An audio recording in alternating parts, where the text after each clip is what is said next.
Hello, Bruvs. We're back with another book. This one is called Lady Poole and Mr. Potts. The actual cover or dust jacket would have looked like this. Let me turn off that. See if we can get that in frame.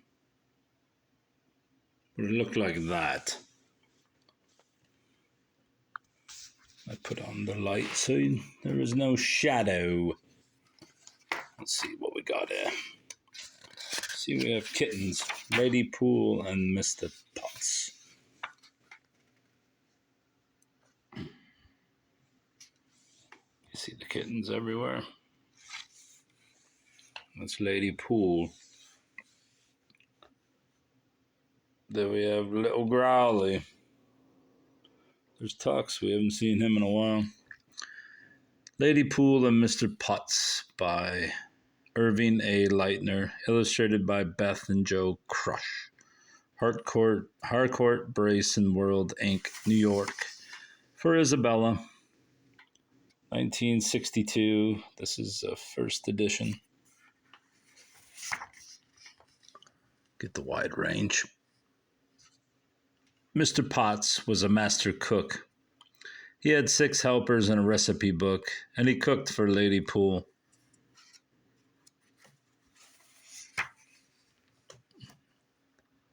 Lady Poole was rich and old.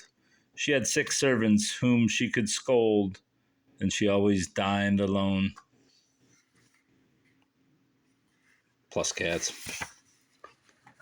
Mr. Potts had cooked for Lady Poole a long time. He knew all her favorite dishes, from buttered buns to pickled fishes. He could bake bread, make a spread. He could cook stew, stir a brew. He could roast goose, cure a moose. He could broil steak, bake a cake. But most of all, in every meal, Mr. Potts put taste appeal.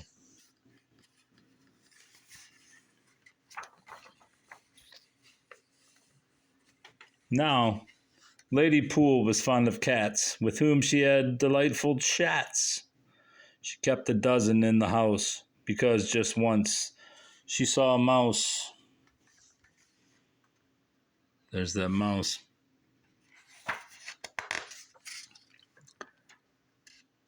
They sat by the fire. They meowed in a choir. They ran up the stairs. They scratched up the chairs.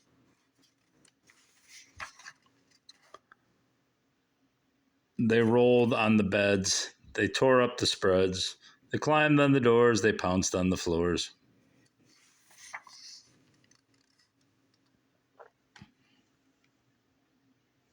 But most of all, they kept Lady Poole company. What they did not matter. She fed them from a silver platter. And just before she took her nap, she held them all up upon her lap.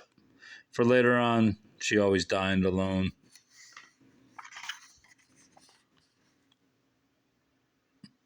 Then one sad day a change took place. It could be seen on every face. The cats knew, the servants knew, the kitchen helpers knew, even the little mouse knew. Mr. Potts was in disgrace. Lady Poole no longer liked his cooking.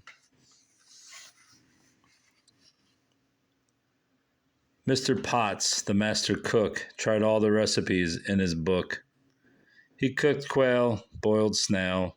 He smoked eel, stuffed veal. He baked ham, stewed lamb. He fried fish, broke a dish.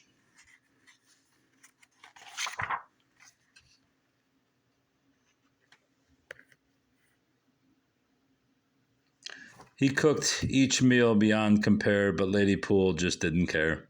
She sent them all back to the kitchen. The cats came to sit beside her. No one else was there to guide her. For as before, she always dined alone. The servants all stayed out of sight. Nothing that they did was right.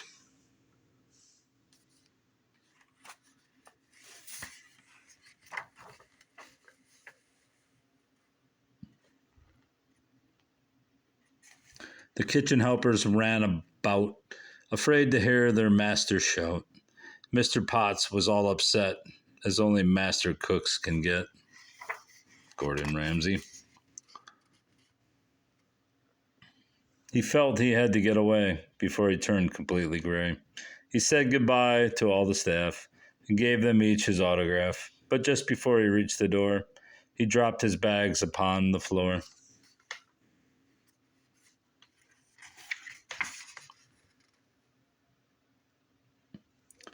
For old time's sake, he would try again, and this time he would serve Lady Poole himself.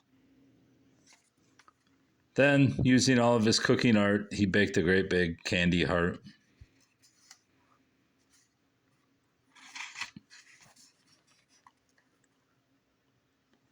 When the cake was nice and cool, he took it up to Lady Poole. "Why, Mr. Potts," said Lady Poole, "what a delightful surprise."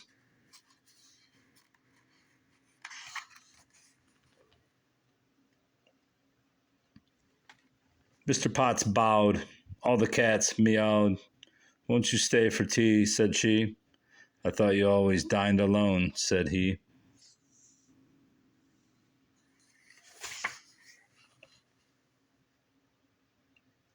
"Only because no one ever dines with me. It makes me cross. It makes me sad.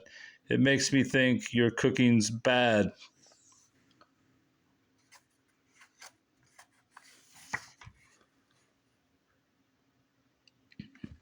"Why, Lady Poole," said Mr. Potts, "if I had only known."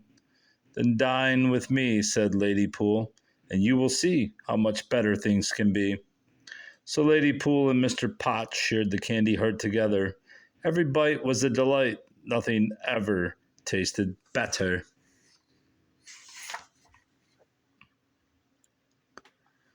Now, to this day, it is well known, Lady Poole never dines alone, at home, abroad, or in other spots.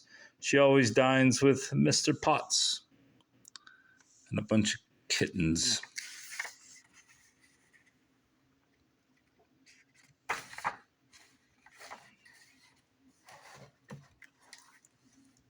And that's all, bruvs.